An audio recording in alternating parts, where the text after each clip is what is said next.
Hello crafty friends, welcome back to my YouTube channel. It's Sophia Hodgson from RustyBlue85 and today I'm participating in a Team Tiny YouTube hop. So this is an inspired by hop and this is my inspiration. This is Danielle and she runs a blog called Parenting and Papercraft, and that was a quick clip of the card that I have decided I would like to be inspired by. So obviously when you're doing an inspiration, you want to have it as close to the original as possible, but not identical. As you saw from that photograph, Danielle had a black central oval with her sentiment white heat embossed on it. And her particular card was created for Christmas in July. As Easter is coming up, I decided that I wanted to change the oval to an egg shape. And change the Merry Christmas sentiment to Happy Easter. So I'm using the hair stamp from Woodware Stamps, and I've cut up the sentiment so that I can have it stacked rather than straight, and I'm going to be using X-cut stackable eggs for my die cut. So I've just treated some black card with an anti-static powder tool, embossing tool, and I'm going to be heat embossing in white. So very, very closely inspired by Danielle's card. And I'm going to be heat embossing, but unfortunately I'm zoomed so far in that you can't really see it, but you can see the powder changing from gritty to shiny. So the Team Tiny Facebook group is a Facebook group for crafty YouTubers who have less than 1,000 subscribers, and the Team Tiny hops are for everyone to join in, hop along and create content that, because we have so few subscribers, it's not interrupted by adverts, so it's uninterrupted crafting. It's great for you and great for us. Because hopefully if you participate in the blogs and you in the hops even, and you follow along, you may find some YouTube channels that you didn't know about before and that you really enjoy and you want to subscribe to, so it might increase our subscriber count. So I've just die cut that egg shape from the black card, and I was just rubbing off the excess embossing buddy powder. So this is the Emma background. This is exactly the same stamp set that Danielle used on her card. I can never get it to line up straight when I'm trying to attach my stamps just as is, so I tend to take the lid straight off so that I can line it up with the you can see the etched markings in the lid. I find it so much easier to line it up like that. So again, just using my embossing buddy so that the white embossing powder doesn't stick anywhere I don't want it to. If you're wondering why my embossing buddy is currently green, it's because I used it to try and remove the stickiness from an alcohol inked background, and it got very, very contaminated with the green alcohol ink that I'd been using on that Yupo paper. So you know, it's a bit green, but it doesn't seem to come off on any of my cardstock, so I don't mind too much. So just inking up the background stamp with more Versamark ink. Really have to, you know, kind of rub this, so definitely using your sleeve to slide over the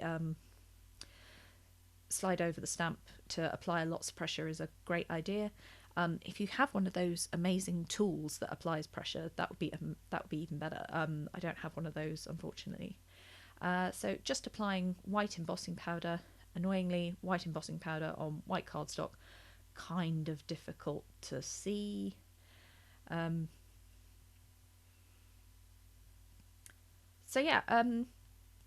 I said, my inspiration partner on this blog hop is Danielle. Danielle is on Instagram, on Twitter as Danielle ASB. If you want to check out her other cards and things, do check her out.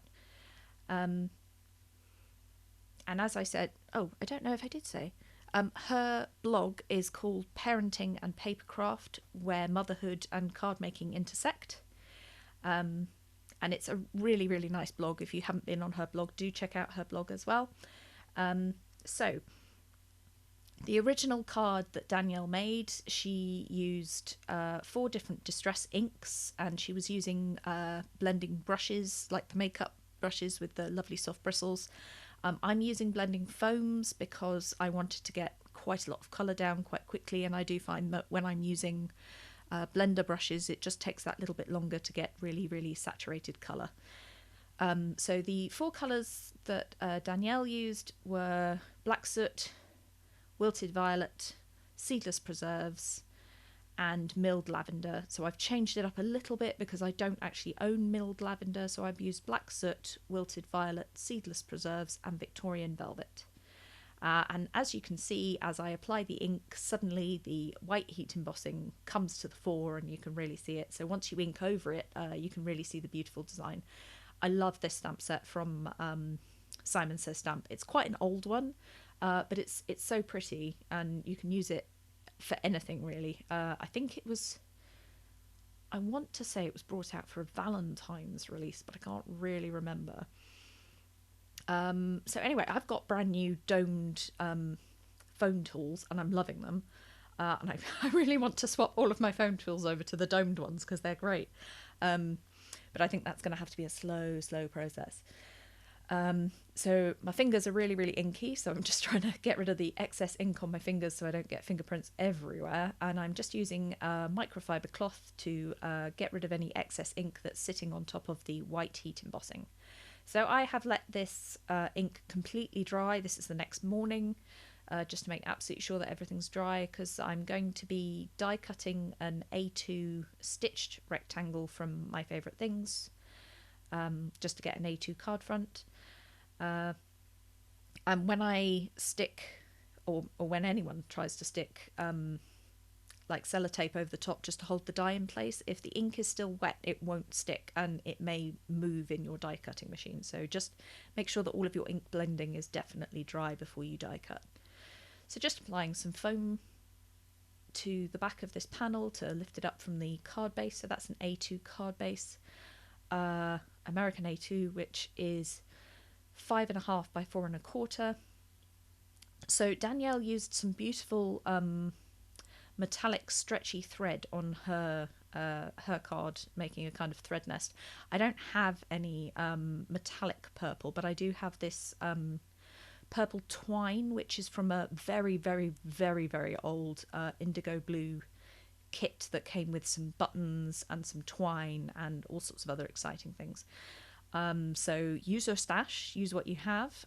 So I've made a little thread nest and just stuck the 2 ends down with some sellotape, and I'm just putting some foam on the back of the Easter egg die cut, and I'll fiddle again with the little thread nest behind it just to get a something pleasing, and the foam will hold the thread nest down, so that's all going to be held in place. So last but not least, Danielle added some sequins to her card. She only added 3, and I can't do just 3. I have to have like billions of sequins. So just adding sequins here as the final touch. So thank you for watching till the end. If you want to know what supplies I use, they should be in the description below. Please do follow Through the Hop and hop to all of the other participants. This is a big hop this week. So it's spread over 2 days. There's a Saturday hop, and Danielle and I are participating in the Sunday hop. So today is the 28th of March. So yeah, please do check out the hashtag and look at all of the other YouTube videos online. And thank you so much for watching, and I hope to see you again soon. If you want to subscribe, please do think about subscribing, and go and check out Danielle's video. So thank you very much for watching. Bye.